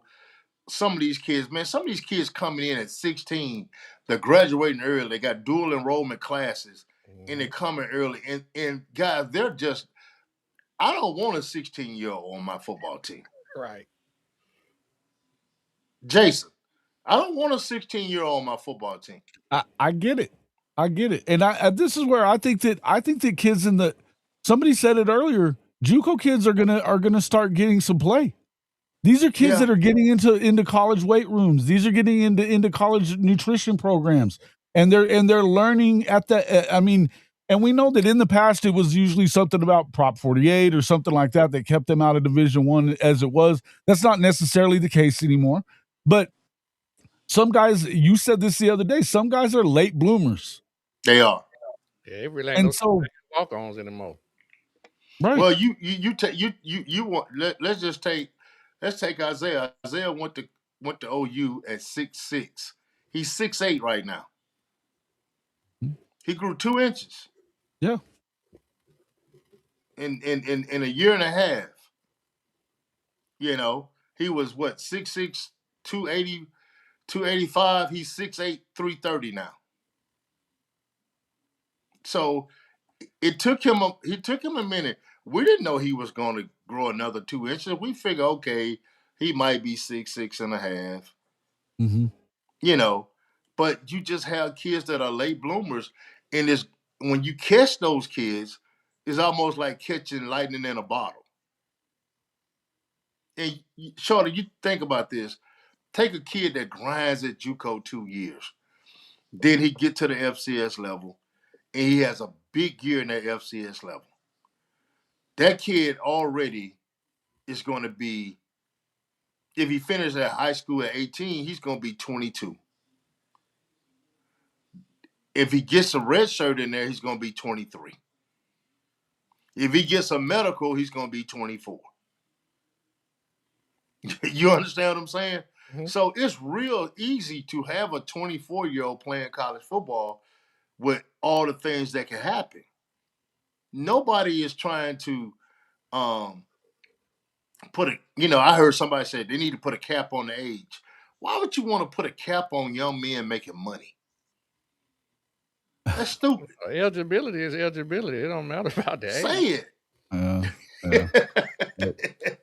Say it. I mean, I think that the reason that people are complaining about the age of players and stuff like that, and how long they've been in college and all that, is because there's no rhyme or reason for who they allow to come back for an 8th year and who they don't. I don't agree with the 8th year stuff, man. I don't. Well, I don't. My deal is, that's very rare. COVID is kind of what allowed that to happen. You probably won't see that anymore once all these kids age out. Right. I think that's gonna kind of, because the last COVID kids are coming out right now. Mm-hmm. This is the last year, I think. Yeah, this is the last year of the COVID kid. I got one of my players. He was a COVID kid. This is his last year, and this is his 5th or 6th year, maybe 6th year, I believe. And that means he ain't get no medical. That's just a red shirt and COVID. That's just a red shirt and straight out. Correct. That's a red shirt and straight out. House Money, I will tell you that. Wait till you see this. This is one thing I wanna talk to the audience about is, and you done seen this too, Shorty. You've seen a lot of people bashing these kids for getting in the portal, and I'm gonna go back to Dabo on this. You can't sit here and tell me Dabo hadn't had an exit meeting and told one of those kids, "Hey, look, man, we I'm sorry, but things are not working out." Every year he does it. Yeah, every year he does it. So you're gonna hold somebody accountable, but they're not holding you accountable. And I just don't believe in that, because kids get pushed out in this portal. And back in the day, I don't know how old you are, but I'm 55. Back in the day, they gave you what they call a pink slip. And you come back home, man, he got cut. But nowadays, when you get cut, you just go to the portal. So a lot of these kids in the portal, they've been cut and looking for a place to play. And but the media, oh man, these kids need to stay in school. Bro, they pushing their ass out the door left and right. Can't wait. It can't, cause I was gonna say this, like back in my day coming up, like, to be honest, colleges were more, how can I say? I want to use the word loyal, but I don't know if that's the right word. They were more loyal. That was a little bit more. Even if they didn't want to keep you as a player, they would keep you on scholarship, and you can just go to school and be on scholarship. Now they ain't wasting no scholarship. They getting you up out of there. Right. I know many players who no longer played because of maybe some kind of injury, or they just wasn't good enough, and it was like, hey, we just gonna keep you on football scholarship. We got the numbers. You can just go to school. Don't even worry about it. They didn't even have to come to practice or nothing. They were just on full scholarship. Yep. They done that at Alcorn State. I remember them. I remember those days. Yeah, but times have changed. They can't even afford. I mean, they get, matter of fact, I don't know if I told Jay, but over the past maybe 7, 8 years, it got to the point where they wasn't even redshirting kids. They're gonna make you play special team call. You're gonna be 4 years and you up out of here because we need that scholarship. We can't keep. I know some kids, and Jason does too. I know some kids that's been done to. That's happening right now. They don't want you. They don't want you to redshirt. They want you to play, so I can get you, because I got another herd of cattle coming through. Right. I got to get this herd out of here. And that's why you don't hear about, to your point about these exit meetings like that, because it looks bad on the school, and the school don't want that bad PR. They're going to cut. They're going to cut 15% of that roster, 10 to 15% of that roster every year. Mm-hmm. They're going to cut. They're going to cut the kids. You know, how many times you hear kids that say, "Well, I'm just done. I ain't playing football no more." They go to the portal. Mm-hmm. You know, and that's something, man, that I just want to tell the people out there that's listening to us that, don't be so down on the kid because he hit the portal, because you don't know what his exit meeting was about. Most of the time, it ain't their decision. Most of the time, right? And here's the thing, Jason. Let's just say you're paying a kid $60,000 a year. You're not paying him a whole lot of money. You're paying him 50, 60. If he goes in that meeting, they say, "We want to keep you, but we can't pay you any money." Shawty, what is that kid gonna do? Portal. Because 9 times out of 10, he has a car. 9 times out of 10, he has an apartment. So he can no longer afford to stay there. A lot of these schools, they kick you out of the dorm the freshman year. They kick you out. That's why you got to go find an apartment. And that's why I think it's going to be more towards the, the pay structure or pay for play in terms of bonuses and things structured like that, because these same kids who already headed that direction. Yeah, it's already headed that direction. These kids who come in when they come to their exit meeting, to like Big Cub point, is like, hey, you made $130,000 last year. Based off your performance, like, we can't afford to give you $130 this year. We got to allocate some of that money to someone else. So you might have to take a pay cut. Now you got to make a decision: portal or pay for less. That's exactly right. And a lot of these kids, they're not educated on this money is not every. You're not gonna get this money every year. I can tell a kid right now, if you come in, it's almost like that first year money is almost like a signing bonus money. Because you probably not gonna get that money the second year if you're a true freshman. A lot of times you might stay the same, or you're gonna get less. The only way you get more is your production has to be high. If you're not a 2 deep, you're not getting it. If you just on special teams, you might stay the same, or they might cut you.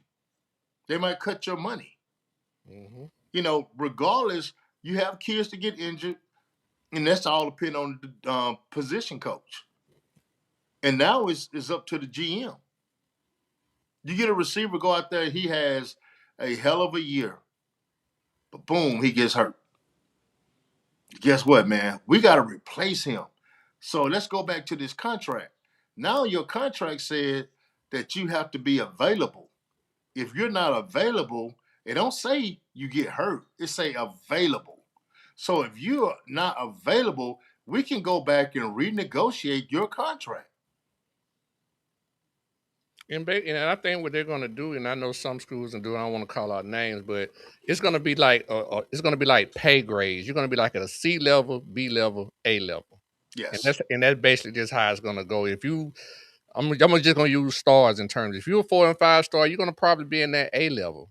You know what I'm saying? If you're that 3, 3.5, close to 4 star, you're going to be in that B level. Then it's like that now. There you go, be in that C level. So it's like that now. Everybody going to get a piece of the pie. It's just going to be about how much they get of it. Yeah, and you remember the days of stars don't matter? You remember those days, Shawty? Mm-hmm. You remember the college coach, you said, man, stars don't matter. They do matter. Mm-hmm. Because when that alumni cough up that amount of money to get a kid that's a 5-star, and you having to pay a 5-star going for anywhere from 7 to $1 million. Okay, Mm-hmm. so if you get that 5-star, guess what's going to have to happen? He can't sit on the bench and tell me we developing him. He got to play. And If they pay you, they gonna play you. you know the pitching point that coach is gonna be using, it ain't to that point. It's gonna be like it ain't how you start the race. It's gonna be how you finish the race. Because That's that correct. 5-star gonna come in with a lump sum, but every year he don't play up to that level. It gonna doop doop doop doop doop. And that Yes. 3-star who don't got developing and starting the ball, you're gonna be like, you're gonna get your money. Just do Mm-hmm. your thing, you're gonna get your money. Yeah. So it should work But out in the end. right.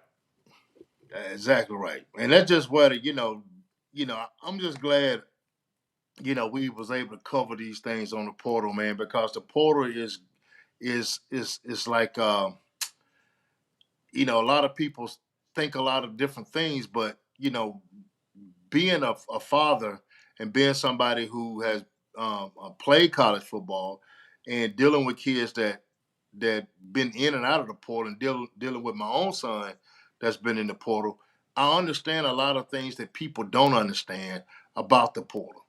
Everybody that jumps in the portal is not looking for money. Right. I remember when Isaiah hit the portal, and one guy was like, "Good riddance. I hope you find the money you're looking for." Had no idea why we hit the portal. Had nothing to do with money. You understand what I'm saying?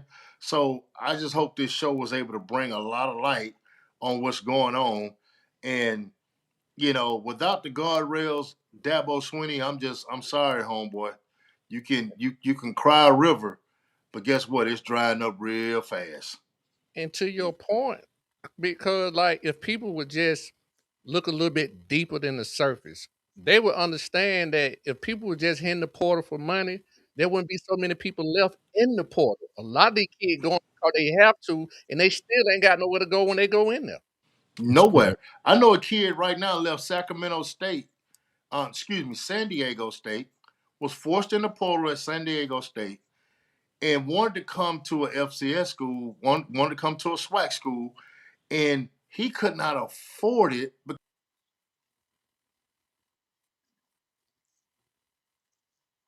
Mhm.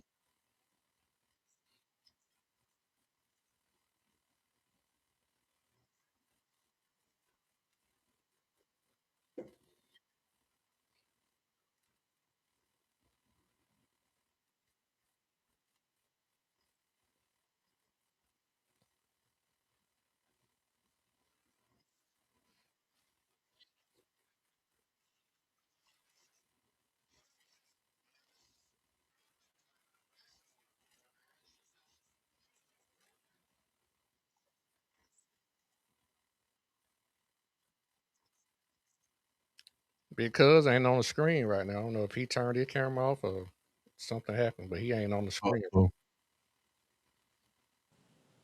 Whoop. I don't know what just happened, but we'll fix it. There you go. but but back to what I was saying, um, before I got ghosted off the screen. The Ghosted kid you. I from just booted you Sacramento, off. I didn't want to hear any more of not it. Didn't want Sacramento, to I hear keep no more saying of it. that, San Diego State, he got his money. He bought him a little small car, wasn't nothing real fancy. He got he ended up in the portal because the coach said, "Look, man, we appreciate you. We're not gonna be able to use you." He wanted to come to an FCS in Mississippi, couldn't come because he had to have a job to pay for that car because his mom couldn't afford to pay for it. So he ended up going to JUCO in California that does not give scholarships. So he had to work That's right. and play football. And right now, that kid, I think he ended up finishing JUCO and he's just working. But there's a situation right there. The kid didn't want to give up his car. It was the only transportation he had. And you telling a 19-year-old to give up his car and go play football in Mississippi at an Hmm. FCS. He's not doing that. And number one, Hmm. he's gonna get 3 hots in a cot at that HBCU. But where's the money gonna come from for clothing? Where's the money gonna come from for food when the cafeteria is closed, and you know, I mean, so people give these kids some grace when it comes to this portal. Give them some grace. Fans, give them some grace. And Dabo, get that pacifier out your mouth. Hey, I want you to answer this question real quick because I don't want to answer for you, and this has been one of the things that's come up quite a bit. It's not just, but I know that the easy answer to this is playing time is not the right assumption. Are you reading that? So what now? I wanted you to answer this question that's up there from Goldie. Oh, Isaiah left because I told you before. One thing, he couldn't stay healthy, and from the medical staff at OU, it's just something that we didn't trust anymore. It wasn't the coaches. Me and Coach Bienbo has a great relationship. That man did everything he could for Isaiah when he left there. Number two, you got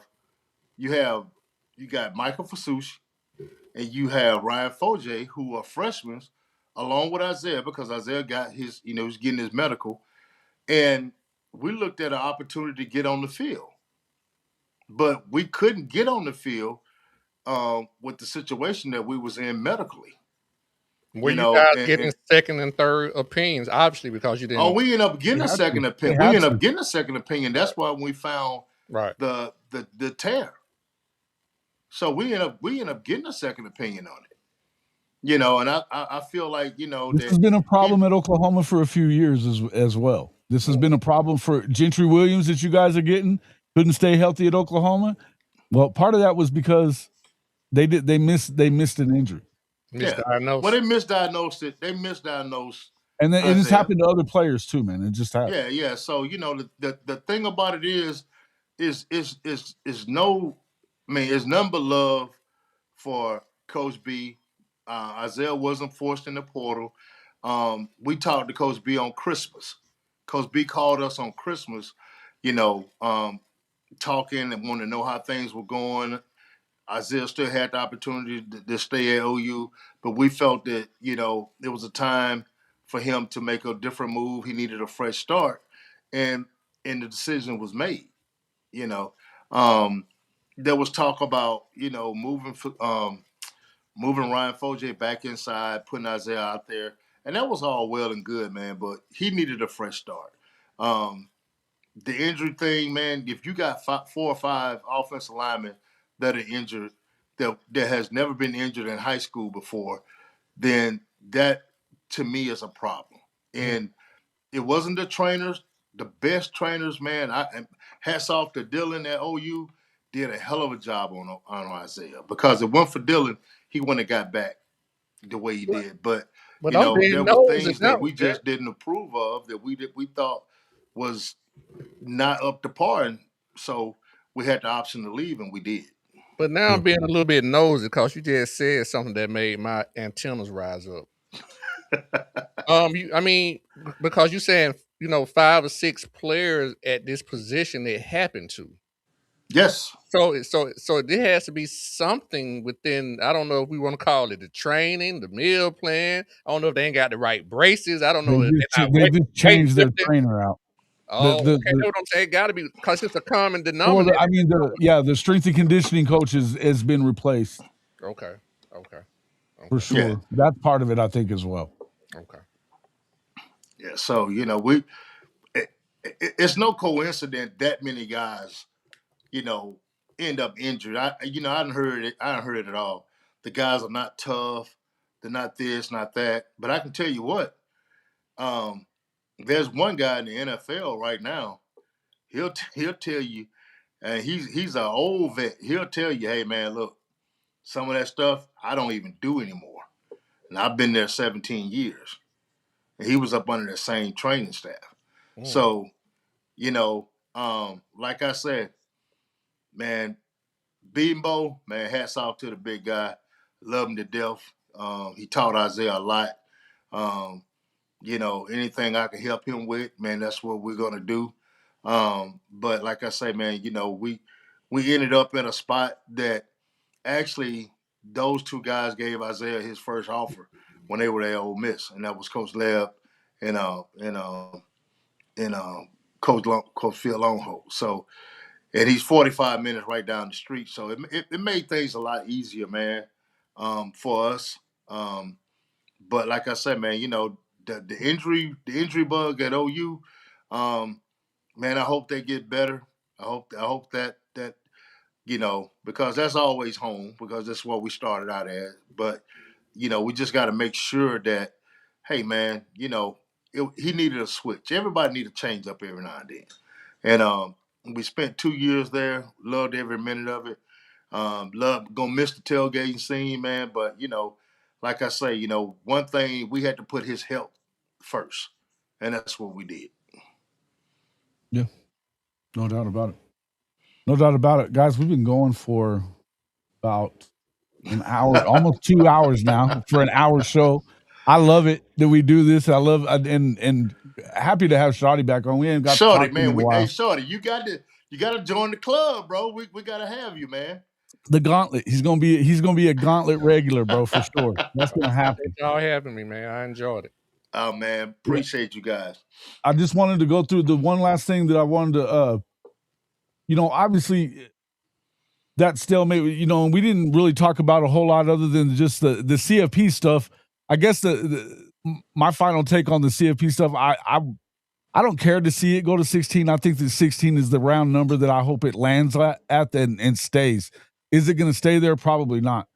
At the end of the day, I think that there's some other things that need to get fixed in college football.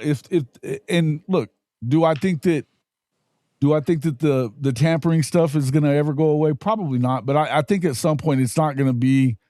You're going to have to get some kind of guidelines and rules in place that is going to at least keep it from being rampant with all these coaches, because you can't blame the players. I'm never going to come down on the side of the players that are going through this, because all the decades that they didn't get paid and got basically enslaved, and indentured servitude at worst to fill those stadiums up and make lots of money for the university. But I want to see that. I want to see it better for them as well. And I think that those things could be fixed.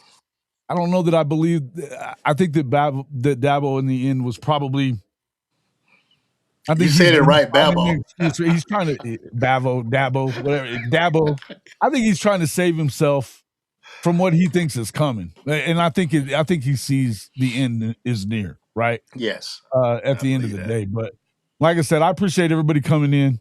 And spending some time with us tonight, guys. If you haven't already, hit that like button. We only have like 22 likes on it so far on this channel. Make sure that you get over, hit that like button, get over and become a subscriber to Shawty's Just My Damn Opinion show.